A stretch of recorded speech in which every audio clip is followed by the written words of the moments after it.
You're tuned into Box FM. Think out of the box. आप सुन रहे हैं व्यंग के रंग प्रभात के संग। नमस्कार श्रोताओं, आप सुन रहे हैं व्यंग के रंग प्रभात के संग बॉक्स एफएम पर। इस समय 4 बज रहे हैं और जिस कार्यक्रम का आपको इतने टाइम से इंतज़ार रहता है कि कब बुधवार आएगा और कब ये हमें सुनने को मिलेगा, वो वक्त आ गया है। अभी हमारे साथ मौजूद है इस वक्त स्टूडियो में प्रभात गोस्वामी जी और हमारे आज के मेहमान, जिनका नाम है, नाम बता दूं या थोड़ा सस्पेंस बनाओ, बहुत ही बहुचर्चित और वरिष्ठ व्यंग्यकार लालित्य ललित जी। कोई सुने न सुने इंकलाब की आवाज, पुकारने की हदों तक तो हम पुकार आए। नमस्कार, मैं हूं आपका दोस्त प्रभात गोस्वामी। स्वागत है आप सभी का। दोस्तों, एक सच्चा और सटीक व्यंग्य वही है जो समाज को जागृत करे, विसंगतियों के विरुद्ध आवाज उठाने की शक्ति प्रदान करे। व्यंग्य एक विशिष्ट विधा है जिसका अलहदा भाषा कौशल है। यही वजह है व्यंग्य साहित्य की अन्य विधाओं से थोड़ा मुश्किल है। तो आइए शुरुआत करते हैं इस कार्यक्रम की हमारे आज के मेहमान के परिचय से। आज हमारे व्यंग के रंग प्रभात के संग कार्यक्रम में जुड़ रहे हैं हिंदी साहित्य के एक ऐसे अनमोल सितारे जिनकी लेखनी ने व्यंग और कविता को नई ऊंचाइयों पर पहुंचाया है। हम बात कर रहे हैं डॉक्टर लालित्य ललित की, जिनका नाम हिंदी साहित्य में गहराई और नवाचार का प्रतीक बन चुका है। डॉक्टर लालित्य ललित, जिन्हें उनके पाठक प्रेम से पांडे जी के रचनाकार भी कहते हैं, ने व्यंग और कविता की दुनिया में अनगिनत योगदान दिए हैं। 43 व्यंग संग्रह और 64 कविता संग्रह के साथ साथ उनकी रचनाएं हिंदी अकादमी से सम्मानित हो चुकी हैं। उनकी कहानियाँ जैसे पांडे जी और जिंदगी नामा और पांडे जी की दुनिया जीवन के छोटे छोटे पहलुओं पर गहरा व्यंग करती हैं और हर पाठक को अपनी ही छवि दिखाती है। डॉक्टर ललित की रचनाएं सिर्फ भारत में ही नहीं बल्कि कई विदेशी भाषाओं में अनुदित होकर वैश्विक स्तर पर प्रशंसा पा चुकी हैं। नेपाल, जापान, मॉरिशस और नाइजीरिया जैसे देशों की साहित्यिक यात्राओं ने उनके अनुभवों को और समृद्ध बनाया है। उनकी लेखनी की धार और हास्य की मिठास हर किसी के दिल को छू लेती है। तो आइए आज जुड़े इस अनोखी यात्रा में और जोरदार तालियों के साथ स्वागत करें डॉक्टर लालित्य ललित का।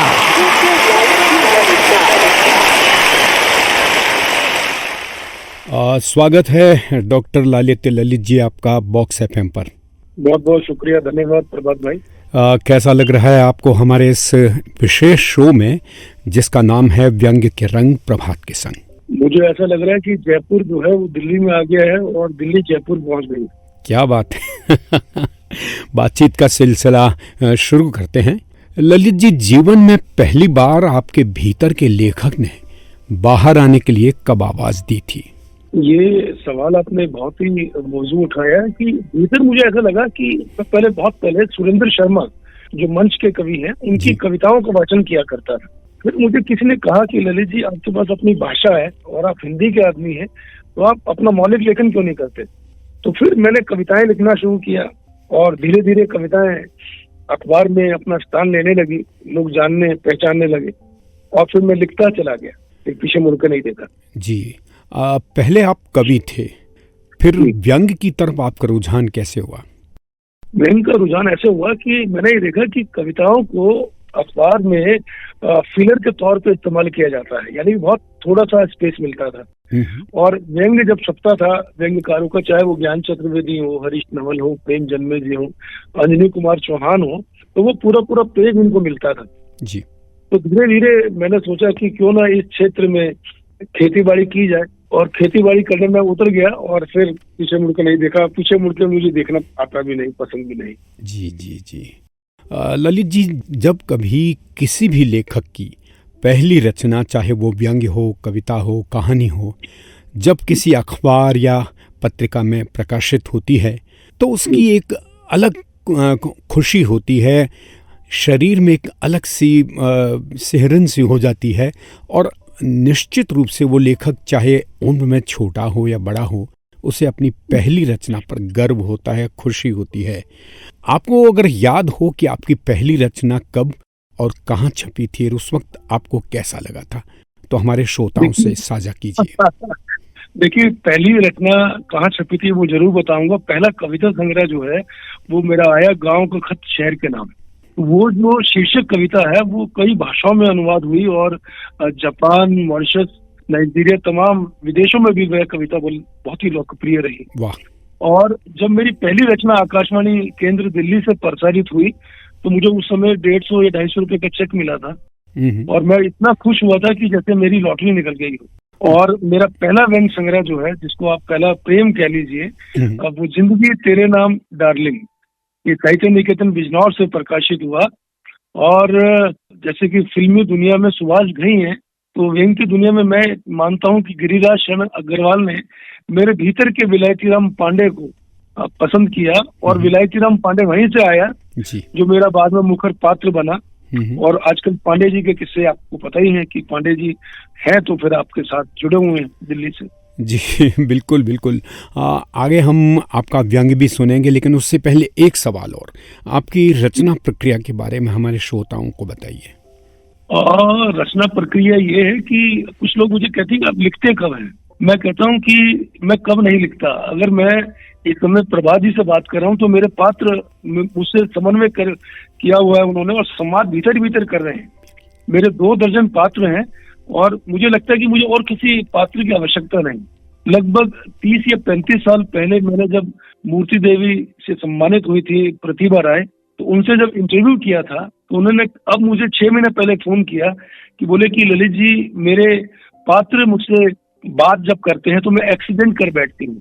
तो मैंने कहा ये बात आपने मुझे 35 साल पहले बताई थी, लेकिन आपकी दुआ से मेरे पास भी 2 दर्जन पात्र हैं और मैं एक्सीडेंट नहीं करता। जी जी जी बिल्कुल। बातचीत का सिलसिला जारी रहेगा, लेकिन उससे पहले सुनते हैं डॉक्टर लालित्य ललित जी द्वारा रचित ये व्यंग। गेंदामल कलसी की घटती लोकप्रियता। लालित्य ललित। जमाना बड़ा टेढ़ा है, कोई उसे अपने हिसाब से सीधा भी करना चाहे तो उसे सीधा करना बड़ा मुश्किल है। बाजारवाद भी हावी है और जुगाड़ तंत्र भी। आदमी कहाँ और किस तरह पापड़ बेलता है ये किसी से भी छिपा नहीं है। बड़ा हाल बुरा है। थूक कर चाटना भी कोई घटना है, कभी सोचा है? हुआ क्या कि पिछले दिनों चुप्पी प्रसाद भट्ट खासे परेशान दिखाई दिए। चुनाचे किसी का मंत्र या काला जादू असर कर गया कि उनकी पैंट खिसकती हुई नजर आई। किसी ने सलाह दी कि पुरानी जमाने वाली बेल्ट लगा लीजिए, वो कंधे पर टिकी रहेगी और आपकी पैंट उठी रहेगी। उन्होंने इसका मतलब तत्काल प्रभाव से अमल भी किया। आइए जरा एक नजर चुप्पी प्रसाद भट्ट पर डाल ले। चुप्पी प्रसाद भट्ट ने शौकिया तौर पर अपना प्रकाशन हाउस खोल लिया और 3-4 सहयोगी भी जुटा लिए जो सारा दिन उसकी हाँ में हाँ मिलाते। कुछ अकल के अंधे यानी नैन सुख भी उनसे जा मिले कि हमारी किताब छाप दो, हमारी छाप दो। वो इस ताक में रहता भी था। ऐसे ही एक स्यापे कुमार उनसे मिले तो उससे 25,000 झटक लिए और कहा कि ऐसी किताब छापेंगे कि देखने वाले देखते रह जाएंगे और आपको मान सम्मान भी मिलेगा, वो अलग। आइए अब उसके ऑफिस की बात करते हैं। दीवार पर दर्जन से ज्यादा मोमेंटो चस्पा है। कोई अलीगढ़ तो कोई ग्वालियर का है, कोई रांची तो कोई जयपुर का। अब नाम भी सुन लीजिए। अखिल भारतीय कला साधक श्री नैनसुख स्मृति सम्मान, चिंग पोखली वरिष्ठ परचूनिया सम्मान, लेखन श्री सम्मान। जो भी ऑफिस में आता हो उसकी नजरें सम्मान चिन्ह पर टिकती और वो यह सोचता कि ये प्रकाशक तो बड़े वाले लेखक हैं।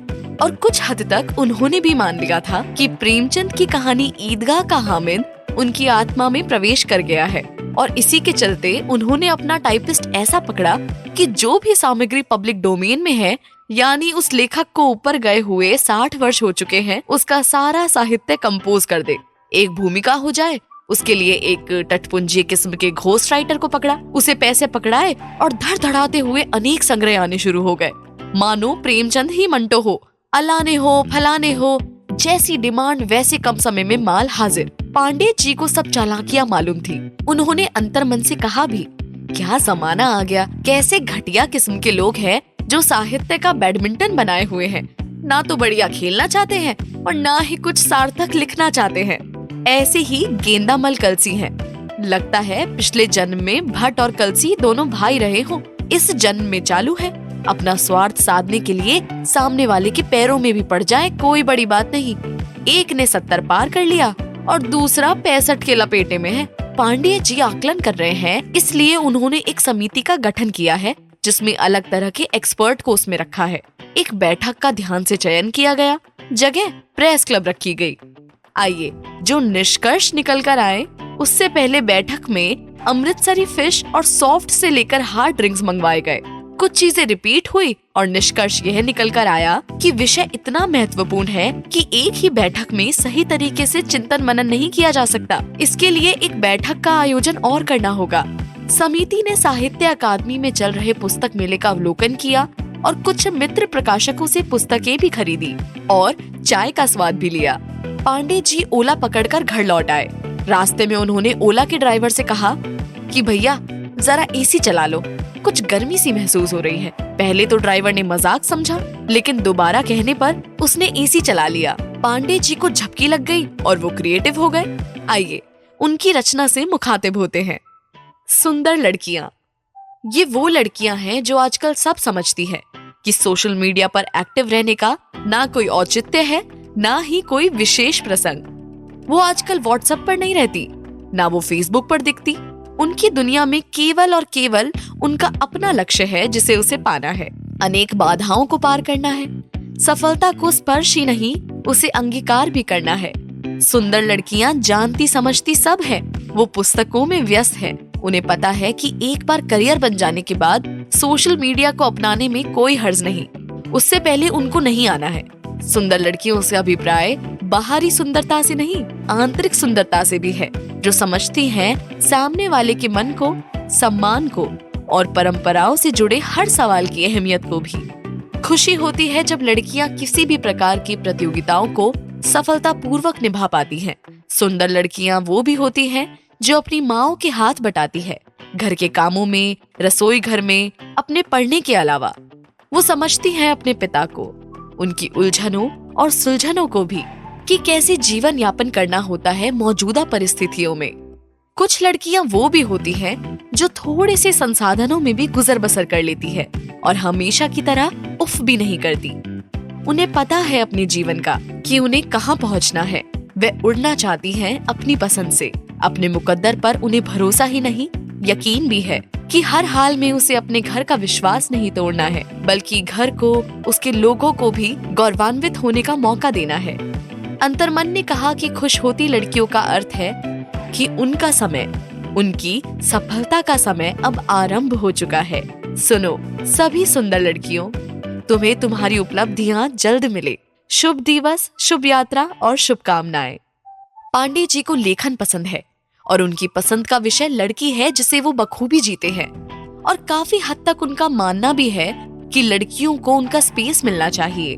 अचानक से ड्राइवर ने कहा, साहब जी आपकी लोकेशन के अनुसार हम पहुंच गए हैं। पांडे जी ने देखा, वाकई में उनका घर सामने था। वे उतरे और ड्राइवर से धन्यवाद कहा और ये भी कहा कि कितने पैसे हुए। ड्राइवर ने कहा, भुगतान हो गया आपके नंबर से, ऑटोमेटिक है साहब जी। पांडे जी मुस्कुराए और घर के भीतर चले गए। कुछ दिन बाद गेंदामल कलसी के बारे में सोचा और महसूस किया कि जीवन में कुछ पात्र ऐसे होते हैं जिन पर चर्चा नहीं की जानी चाहिए, यानी उनकी मार्केट वैल्यू अब ना के बराबर है। जैसे हर व्यक्ति का एक युग होता है, पहले था वो भरपूर जिया और अब पहले वाली लोकप्रियता नहीं रही। कोई पूछ नहीं रहा, ना तो कोई शिष्य रहा और ना ही कोई प्रकाशक घास डाल रहा। अंदर की बात तो ये है कि जितना जल्दी वो समझ जाए उतना ही अच्छा है। यहाँ इसका आशय कलसी के किलसने से लेकर नहीं है। अगर आप अनावश्यक जलेंगे तो खून आपका ही फूकेगा भाई साहब, किसी और का नहीं। वैसे भी बाजार में एक बात और भी हवा में है कि कलसी नई पीढ़ी का शोषण करता है, और वैसे लोकप्रियता के परिदृश्य में देखा जाए तो मानना पड़ेगा कि आज भी लपकू राम की लोकप्रियता कलसी के मुकाबले कहीं ज्यादा है और असरदार भी। जिंदगी कहाँ ले जाएगी कलसी को और उसके क्लैश को। अंतर कुमार मन ने कहा, कोई भी हो, आंडू हो पांडु हो, क्लैश में आ ही जाएगा बाबूजी। वक्त कहाँ किसे देखता है, जब उसका जोर चलता है तो बाजा बजा देता है। वो चाहे कितना ही बड़ा बाहुबली हो, जुगाड़ू हो, मतलबी हो और बेशक एक नंबर का स्वार्थी ही क्यों ना हो। पांडे जी के पास चपरासी आया और कहने लगा, सर जी आज चाय नहीं पियोगे? दरअसल उसने इस अंदाज से पूछा था मानो वो खुद चाय पीना चाहता हो, जबकि पांडे जी ने महसूस किया था कि दिन में 2 कप चाय पीना ही ठीक रहता है। उससे ज्यादा तो तौबा तौबा नुकसान है भाई साहब। आज दयाल बाबू दोपहर बाद ही घर लपक लिए। किसी ने कहा कि उनकी तबीयत नासाज थी, जबकि पांडे जी ने कहा नासाज वासाज नहीं, दिसंबर का महीना है, छुट्टियां हैं तो उसे कायदे से खर्च भी करना है, और कोई बात नहीं।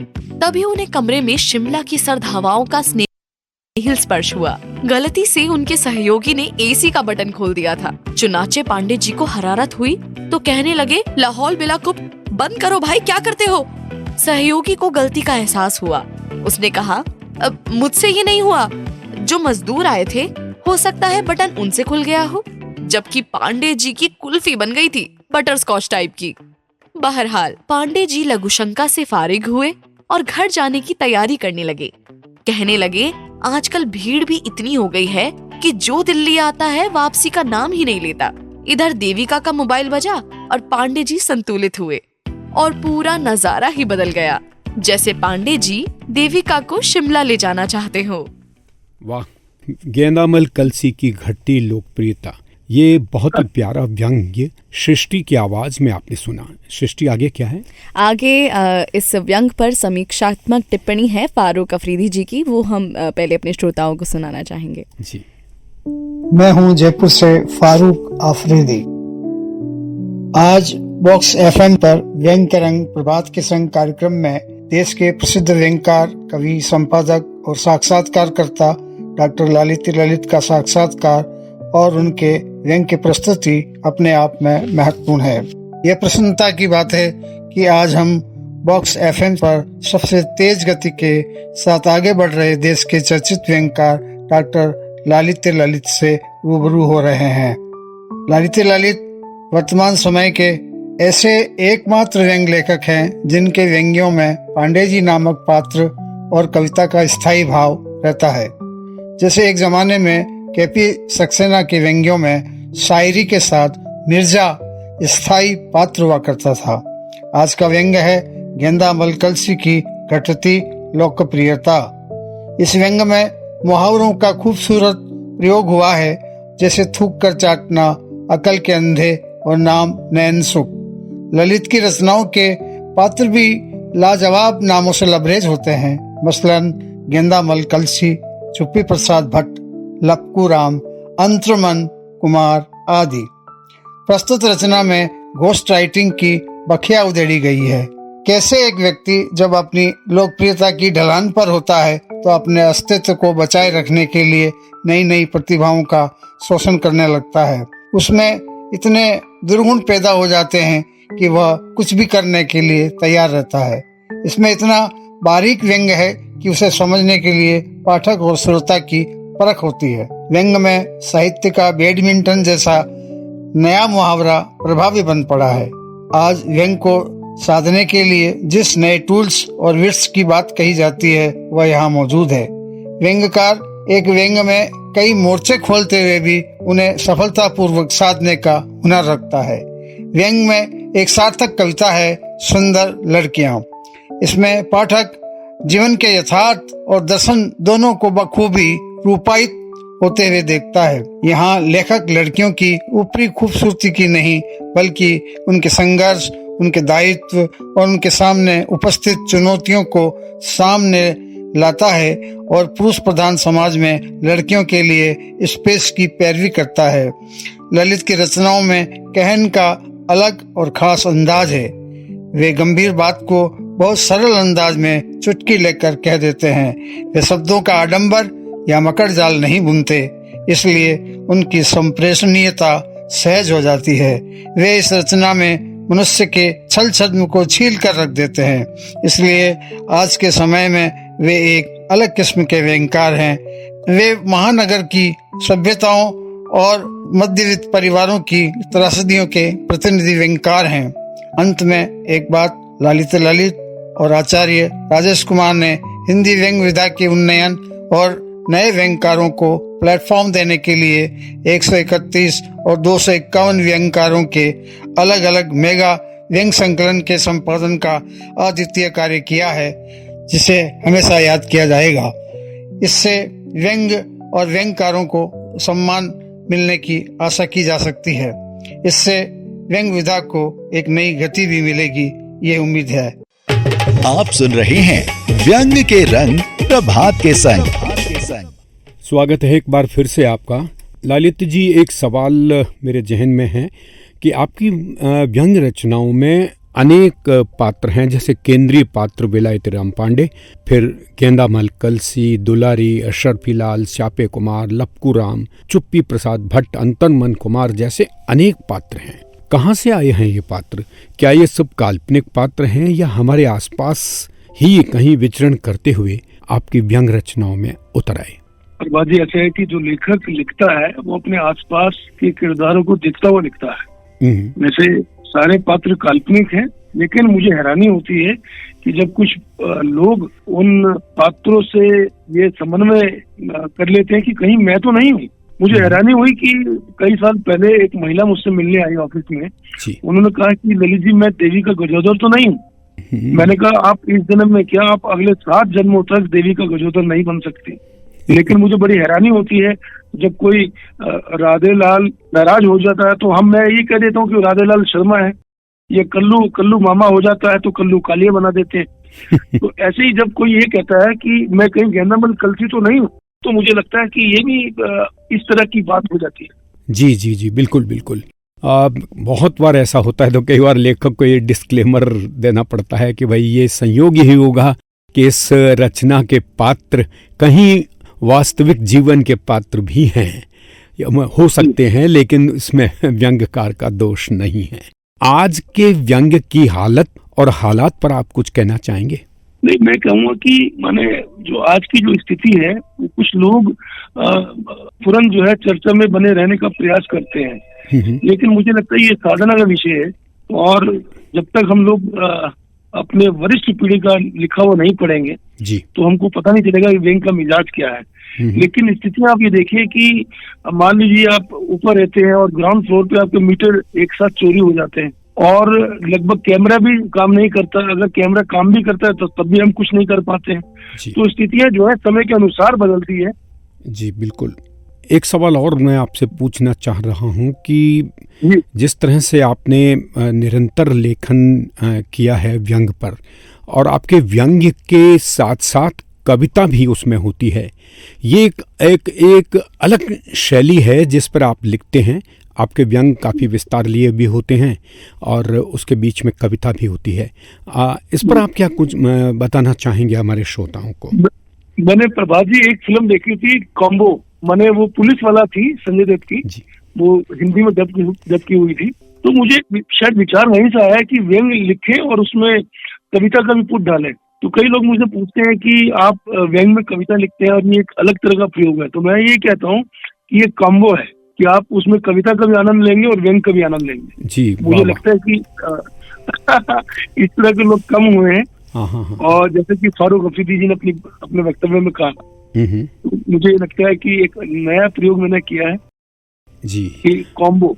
जी, एक के साथ एक मुफ्त है। One get one free. जी, बातचीत को आगे बढ़ाने से पहले एक संदेश है जो मेधा झा जी ने भेजा है, उसे सुन लेते हैं।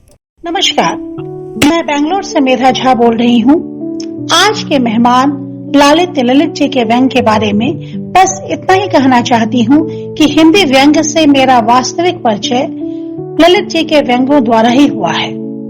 यह मेरा पाठकीय क्षेत्र कभी नहीं था, क्योंकि मुझे हमेशा से लगता था कि व्यंग के कुछ खास विषय हैं और उन्हीं के इर्द गिर्द व्यंग लेखन होता है। लेकिन जब विलायती राम पांडे को पढ़ना शुरू किया तो लगा, अरे जहाँ न पहुँचे रवि वहाँ कवि ही नहीं व्यंगकार भी पहुँच जाते हैं।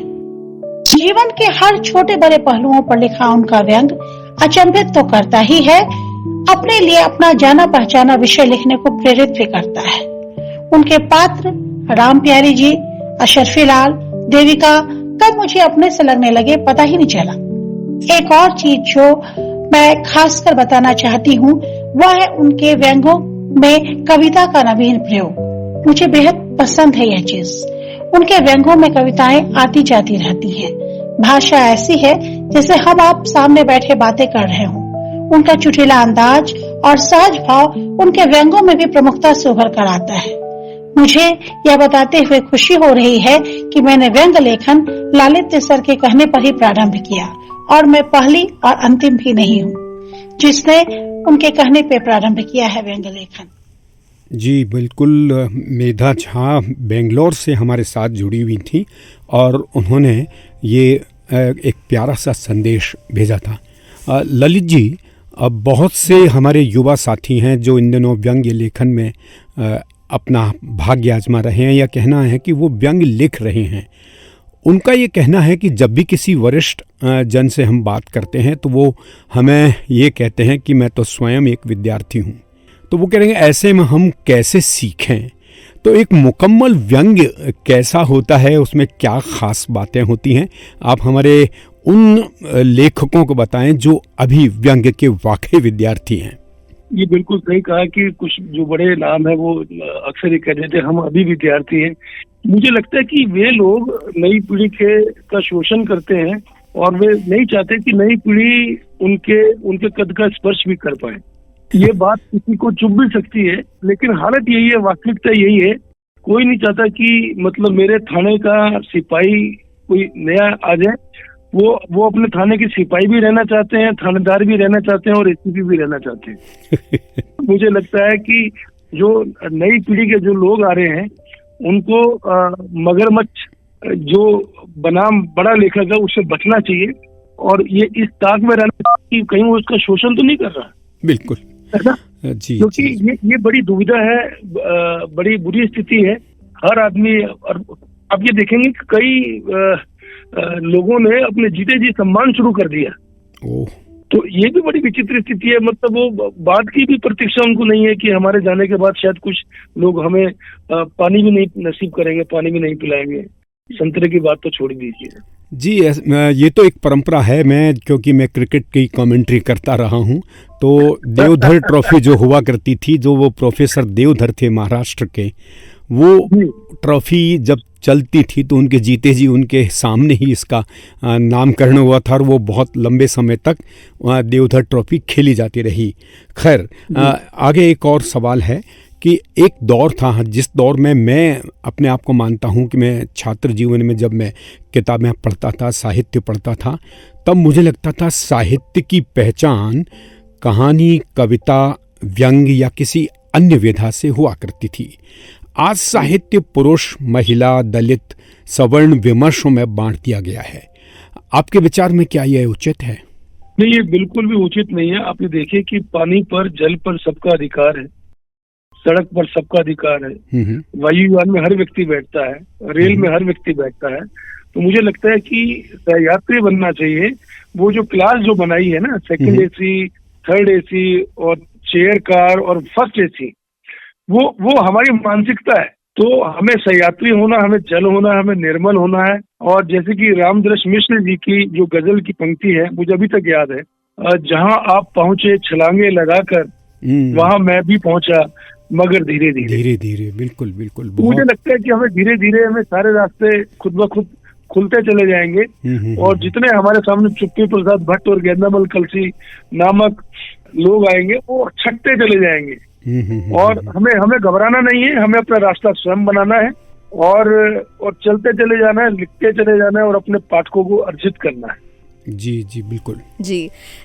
इससे पहले कि हम बातचीत को और आगे बढ़ाएं, एक और संदेश है आचार्य राजेश कुमार जी का, उसे भी सुन लेते हैं। नारायण हरि लालित्य ललित की रचनाओं की कुछ ऐसी विशेषताएं हैं जो उन्हें दूसरे लेखकों से अलग खड़ा करती हैं। एक बात तो यह है कि ललित अपने जीवन और साहित्य को बहुत दूर नहीं रखते। हो सकता है कि जो बातें आप उनके साथ आज कर रहे हैं वे कल उनकी रचनाओं में दिखाई दे जाएं, या जिस घटना को उन्होंने घटित होते हुए देखा है वे उसे अपनी रचना का विषय बना लें। यही कारण है कि उनकी रचनाओं के विषय हमारे आसपास के जीवन में दिखाई देते हैं, जैसे मेट्रो, ठंड, जिंदगी के शगल, दफ्तर का चपरासी, चालाक प्रकाशक, घाघ साहित्यकार, भोले ठेले वाले, बेईमान पुलिस वाले आदि। दूसरी विशेषता यह है कि ललित अपनी बातों को बिना किसी बनावटी मुलम्बे के सीधे सीधे सामने रख देने में विश्वास रखते हैं। इसलिए हो सकता है कि उनकी रचनाओं में कलात्मक कलाबाजियां न दिखाई दें, लेकिन आम जीवन के वाक्यांश और मुहावरे आपको आनंदित कर सकेंगे। तीसरी बात यह है कि अपनी खुशी और गम हल्केपन और गंभीरता, विचार और चिंतन सभी को ललित बिना किसी लाग लपेट के अपनी रचनाओं में पेश कर देते हैं और इसी वजह से उनकी रचनाएं दो स्तरों पर चलती हैं। एक स्तर पर उनके आसपास के लोग उनमें निजी अर्थ ढूंढ सकते हैं और अपरिचित पाठक सामान्य अर्थ प्राप्त कर सकता है। चौथी विशेषता उनकी मूल कवित्व प्रकृति के कारण है और इसका परिणाम यह है कि उनके हर व्यंग्य में हमें एक कविता अवश्य नजर आ जाती है। यह ऐसी विशेषता है जिसका प्रयोग किसी और व्यंग्यकार ने नहीं किया। पांचवी विशेषता यह है कि उन्होंने पांडे जी, देविका, गजोधर जैसे अपने पात्रों को स्थिर कर लिया है और वे उनके माध्यम से अपनी अभिव्यक्ति को पेश करने में सक्षम होते हैं। छठी विशेषता यह है कि उनके व्यंग्य आपको छोटे नजर नहीं आएंगे। जितनी देर में दूसरे व्यंग्यकार अपनी रचना पूरी कर लेते हैं, उतनी देर में उनकी भूमिका विस्तार लेती है और इस दृष्टि से वे शब्दों की सीमा में नहीं बंधते। और आज की दृष्टि से आखिरी विशेषता यह है कि आपको उनके व्यंग्य निरंतर पढ़ने को मिलेंगे, क्योंकि वे नियम से साहित्य सृजन के काम में लगे रहते हैं। जय हो। जी, ये थे प्रोफेसर राजेश कुमार, नोएडा से हमारे साथ जुड़े हुए थे और उन्होंने एक सुंदर सा संदेश अपना अभी हमको भेजा। ललित जी, एक सवाल और आपसे पूछना चाहूँगा कि अक्सर ये कहा जाता है कि व्यंग्य प्रवृत्ति पर होता है, व्यक्ति पर नहीं।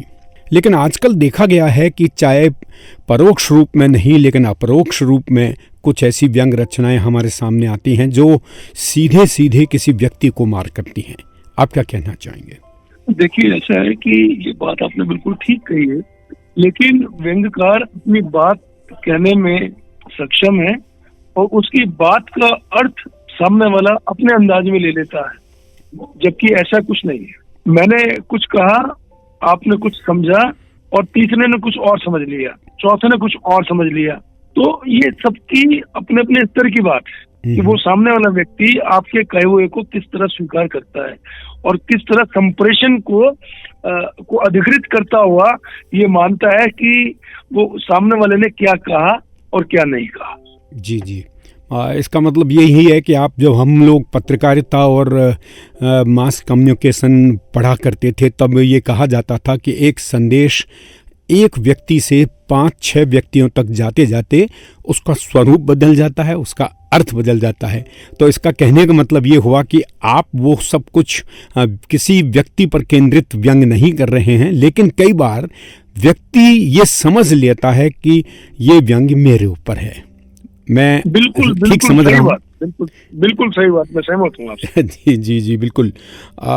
एक और सवाल मैं आपसे करना चाहता हूँ कि जैसा अभी राजेश जी ने अपने संदेश में कहा कि आप हमारे आसपास बिखरे हुए विषयों को उठाते हैं।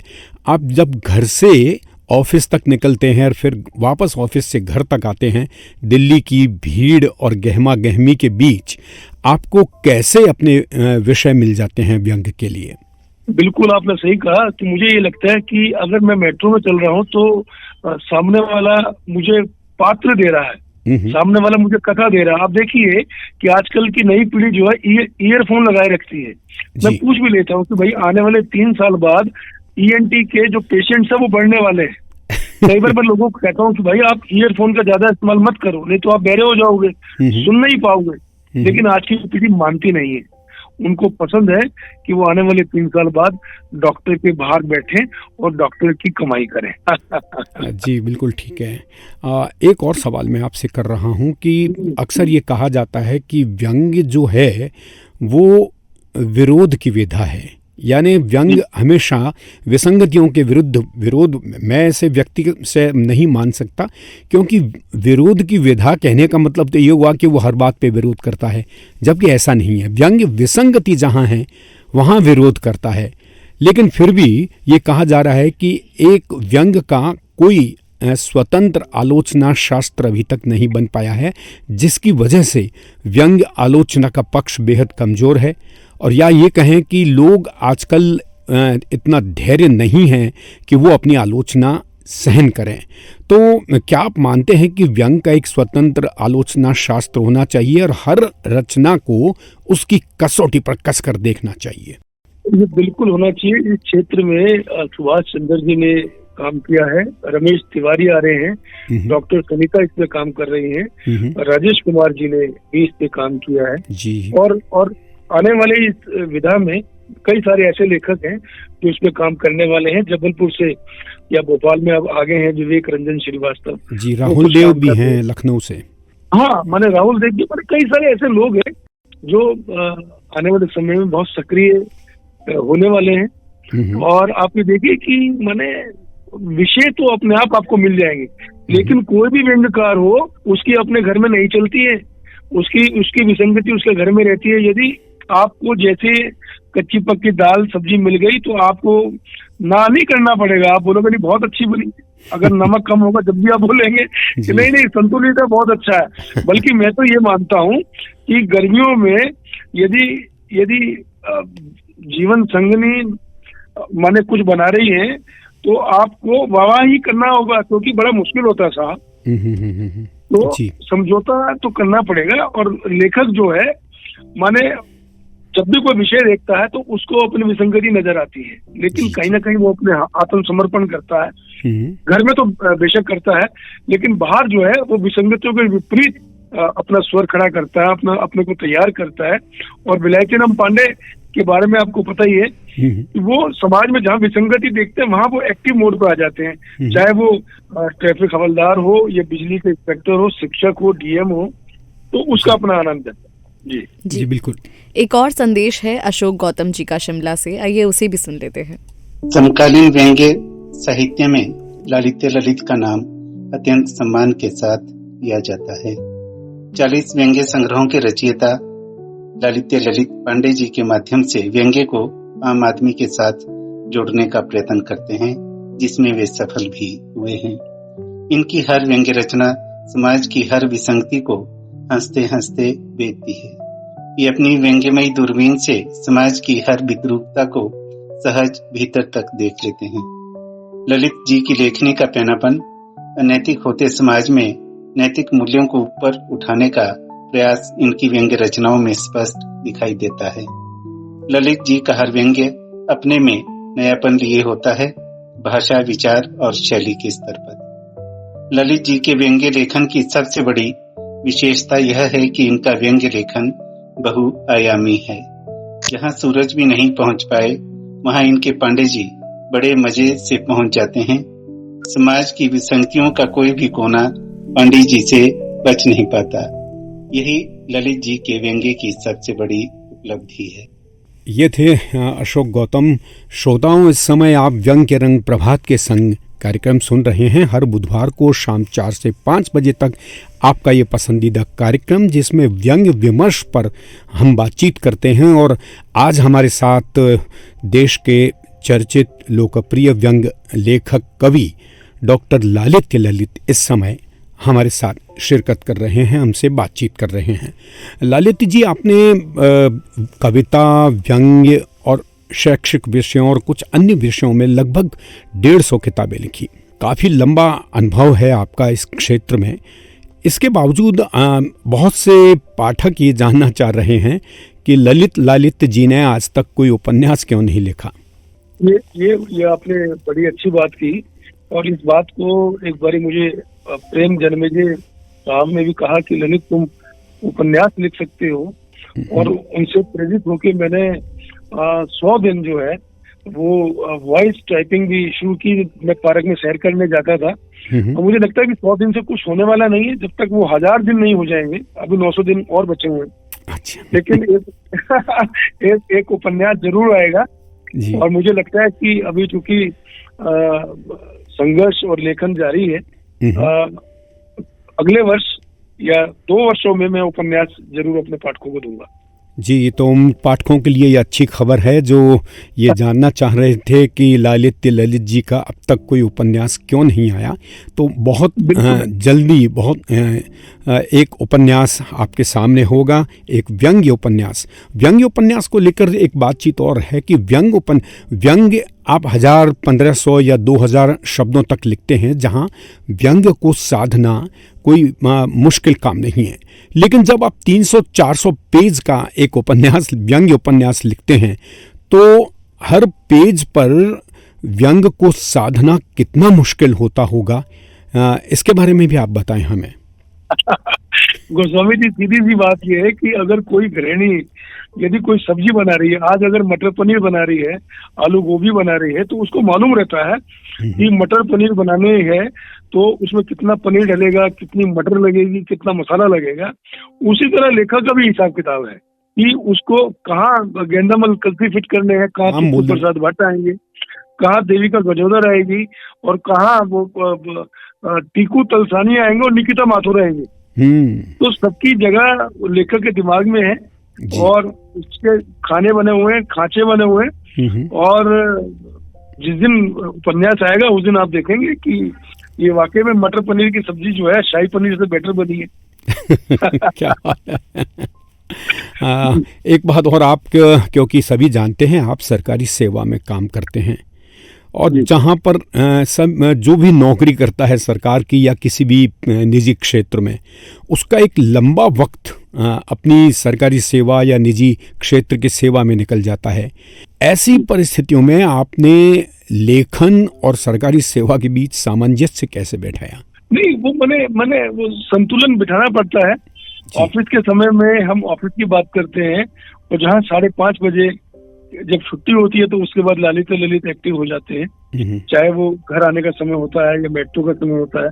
वो पात्र लगातार समन्वय संवाद स्थापित करते रहते हैं, और आने के बाद लेखन कार्य शुरू हो जाता है। आप देखेंगे कि मैं रोजाना 9 बजे 9:30 बजे सो जाता हूँ, और सुबह 5 बजे अपने आप उठ जाता हूँ। मुझे अलार्म लगाने की आवश्यकता नहीं होती जी। यदि मैं प्लेन में यात्रा कर रहा हूँ, तो मैंने बहुत पहले आलोक पुराणिक जी ने कहा था कि ललित जी, निरंतर लिखते रहना चाहिए, दिमाग को रेस्ट मत देना चाहिए, नहीं तो वो कुंद हो जाएगा, काम करना बंद कर देगा।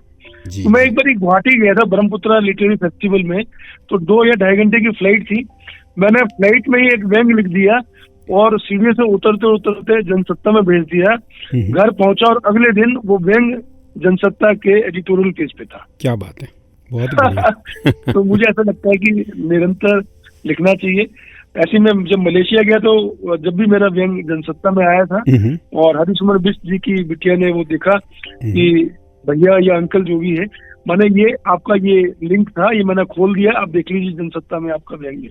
मुझे लगता है कि आप लगातार एक्टिव रहेंगे तो आपके सारा स्नायु तंत्र जो है वो आपको लिखने के लिए प्रेरित करता है जी। और ढेर सारे पात्र हैं तो वो मुझको जिंदा दिल बनाए रखते हैं, और जिंदगी जो है एक बार ही मिलती है, उसमें अगर हम जितना लिख जाएं वो कम है, और एक्टिव रहना चाहिए। जी, बहुत बढ़िया बात। आपने कई देशों की यात्रा की है, क्या कभी आपने अंतर्राष्ट्रीय मुद्दों पर भी कोई व्यंग किया है?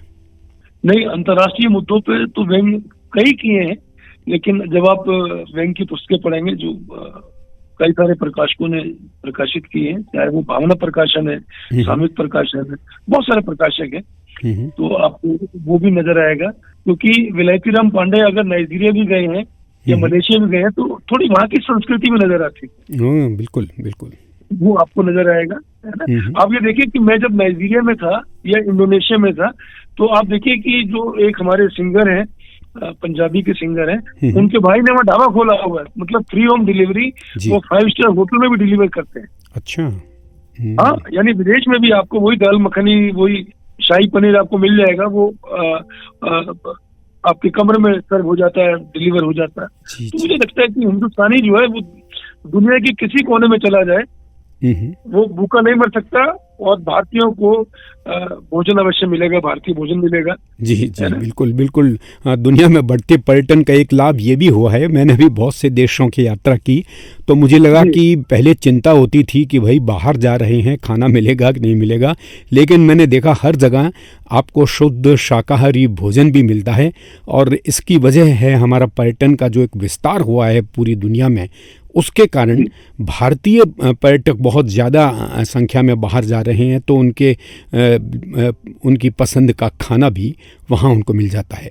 ललित जी, एक सवाल और है कि आजकल व्यंग बहुतायत लिखा जा रहा है, काफ़ी मात्रा में पुराने लोग भी हैं और नवोदित व्यंग लेखक भी हैं जो व्यंग लेखन में जुटे हुए हैं, लेकिन आप ये देखते हैं कि अक्सर जो व्यंग है उसमें अधिकांश व्यंग तात्कालिक परिस्थितियों, तात्कालिक घटनाओं पर लिखे जा रहे हैं जो अखबार के दूसरे दिन बासी हो जाने जैसे ही अपना अस्तित्व खो देते हैं। तो क्या आप मानते हैं कि व्यंग्य के जो नवोदित लोग हैं उन्हें ऐसे विषयों को चुनना चाहिए जो स्थायी भाव के हैं, जिसे आज नहीं 10 साल बाद भी अगर हम पढ़ना चाहें तो हमको लगता है कि हाँ ये आज की घटना है? नहीं गोस्वामी जी, आपने अपने ही सवाल में जवाब भी दे दिया। आप देखिए कि माने जैसे जैसे सर्दी अपने चरम पे पहुंच रही है और जो मच्छर है वो कम हो रहे हैं, तो वही ऐसी ये कुछ व्यंग्यकार ऐसे हैं जो अखबारों में लिखते हैं, कॉलम लिखते हैं और उनका वो आज पढ़ा और कल बासी हो जाता है। लेकिन कुछ हमारे सामने ऐसे भी लेखक हैं जैसे अनूप शुक्ल हैं, वो बेहतरीन लिखते हैं, बढ़िया लिखते हैं और उनको पढ़ने में मजा आता है। चाहे फारूक अफरीदी हैं, मजा आता है, पढ़ने में मजा आता है। राजेश कुमार जी लिख रहे हैं, है ना।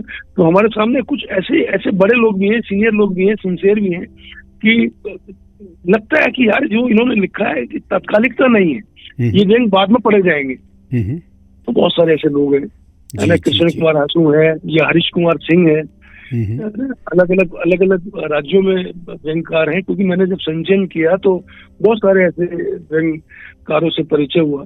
तो अब जैसे अर्चना चतुर्वेदी है, खूब अच्छा लिखती है, है ना। इंद्रजीत कौर है, बीना सिंह है, सुनीता शानू है ना। अब आजकल वो स्वाति चौधरी भी कभी कभी व्यंग लिखती हैं, लेकिन वो अध्यात्म की ओर चली गई है। तो मुझे लगता है कि जहाँ जिसको पसंद आता है हाईवे और किसी को पगडंडी पसंद आती है, तो अपना अपना फ्लेवर है, अपना अपना फ्लेवर है। किसी को रसगुल्ले पसंद आते हैं, किसी को रसमलाई पसंद आती है। तो एक सज्जन मुझे आया कि बोले ललित जी मैं आपको वो खिलाऊंगा, क्या बोलते हैं, मिल्क केक खिलाऊंगा। तो मेरे को मिल्क केक तो राजस्थान अलवर का आता है। जी बिल्कुल। तो ये सर आनंद है, और यही आनंद जो है लेखक को पैना करता है ना, मीठा बनाता है और लिखने में मजा आता है। सर मुझे तो ये लगता है कि जितना लिखा जाए उतना कम है। जी बिल्कुल आप। लेकिन एक बात और मैं व्यंग्य की शैली पर करना चाहूँगा। बहुत सी शैली हैं व्यंग्य की, लेकिन आजकल उनका अभाव व्यंग्य में नहीं दिखाई दे रहा है, उनका अभाव सा है। तो एक व्यंग्यकार को किस तरह अपनी एक विशिष्ट शैली विकसित करनी चाहिए, या जो व्यंग्य की शैलियाँ हैं विभिन्न, उन पर कैसे वो लिखें? नहीं, ये बिल्कुल एक मौजूद विषय है। मैं ही मानता हूँ। देखो प्रभात जी, मान लो एक व्यंग्यकार अपना व्यंग लिख रहा है, ठीक है, तो उसका माने उसके जो पाठक है वो अलग है। माने उसको आप ऐसे समझ लीजिए कि आपके पास तवे वाली रोटी भी है, तंदूरी रोटी भी है, नान भी है, और आपको मालूम है कि अगर हम नान का सेवन करते हैं तो वो मैदा है, जिसको बटर नान कहते हैं। वो अच्छा तो लगता है बड़ा, लेकिन वो मैदा है। वो मैदा जो है वो जाके जो ना आपको नुकसान ही करने वाला है। तो जो तवे की रोटी है उसका सर अपना आनंद है। और व्यंग्य जब सामने होता है, अब कोई शादी का कार्ड आता है सामने, तो रात्रि भोजन, तो हम लोग यही देखते हैं कि छोटी की मात्रा, बड़ी की मात्रा, कहाँ गलती सामने वाले ने की है। और इसी तरह व्यंग्यकार को विषय मिलते चले जाते हैं, और ये उसकी खूबसूरती है कि उसके अंदर का, अब मान लीजिए मैं कोई व्यंग्य लिख रहा हूँ या कोई रचना कर रहा हूँ, तो मेरे अंदर कोई व्यक्ति बैठा हुआ है जो मुझे शब्द देता है और मैं लिखता चला जाता हूँ।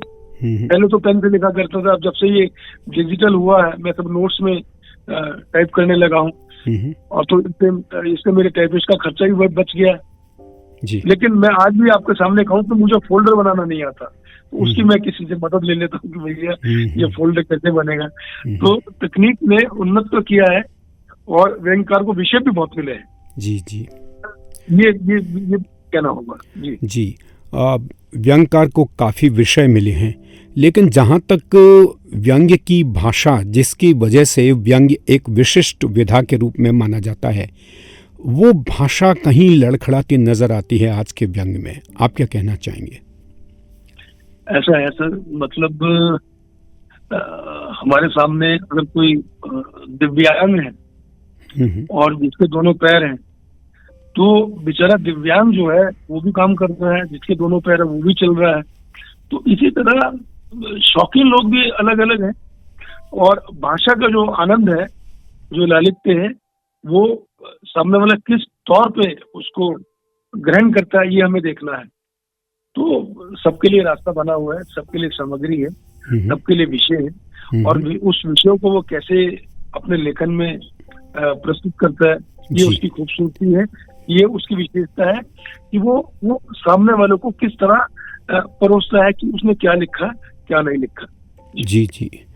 एक लेखक हमेशा जब लिखता है तो वो अपनी नई रचना को पिछली जो रचना लिखी उससे कहीं बेहतर पाता है।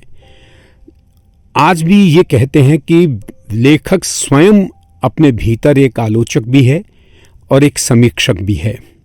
आपने इतने लंबे समय तक बहुत लिखा है, क्या कभी इसका आपने आत्मचिंतन किया कि जो कुछ भी लिखा है वो कैसा रहा, और क्या कभी उसमें कोई कमी भी रही या कभी कोई आलोचना भी का सामना भी आपको करना पड़ा?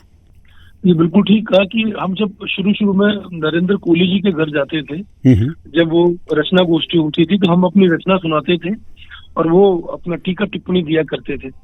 तो उनमें से एक उनका कोहली जी का विद्यार्थी था, प्रिय विद्यार्थी, उसका नाम याद नहीं आ रहा, वो हमेशा जो है वो रचना की आलोचना किया करता था।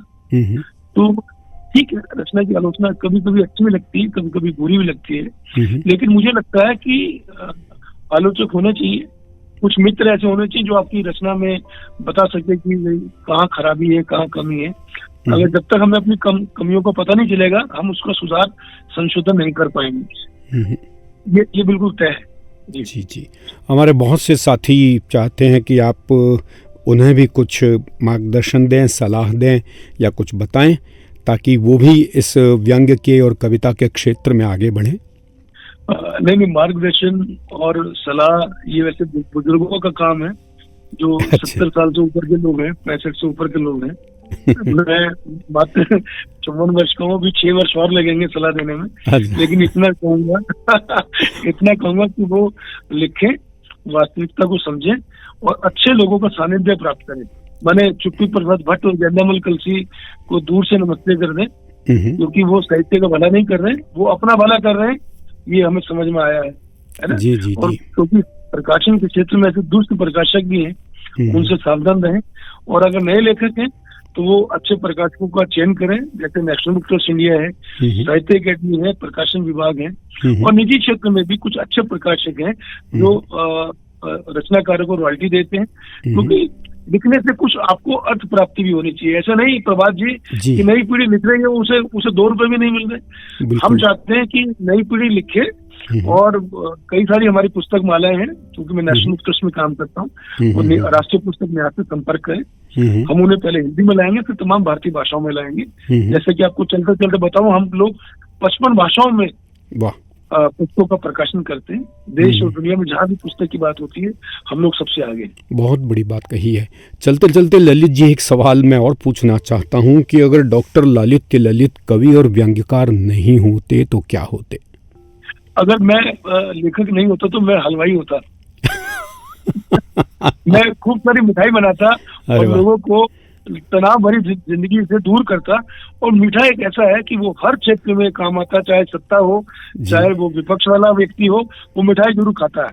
जी जी जी। वो इसलिए दावे के साथ कह सकता हूँ, क्योंकि मेरे दादाजी हलवाई थे, और मेरे लेखन में, मेरी कविताओं में मिठास इसलिए बनी हुई है क्योंकि मुझे मीठा पसंद है। जी जी जी, बहुत बढ़िया बात कही है। सृष्टि, अगर चैट रूम में कोई संदेश हो तो एक बार पढ़ दें। जी बिल्कुल। मेधा झा लिख रही हैं, नमस्कार, प्रभात सर की सुंदर आवाज सुनकर बहुत अच्छा लगा।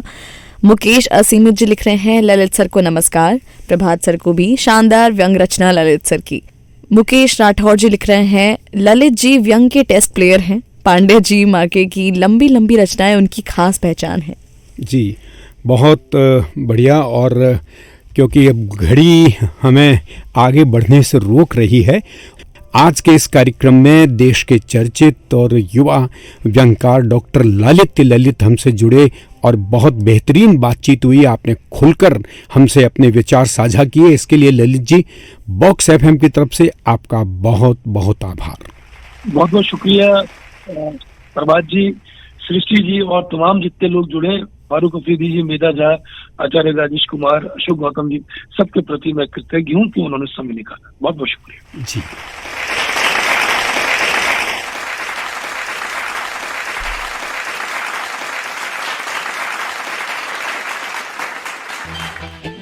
You're tuned into Box FM. Think out of the box.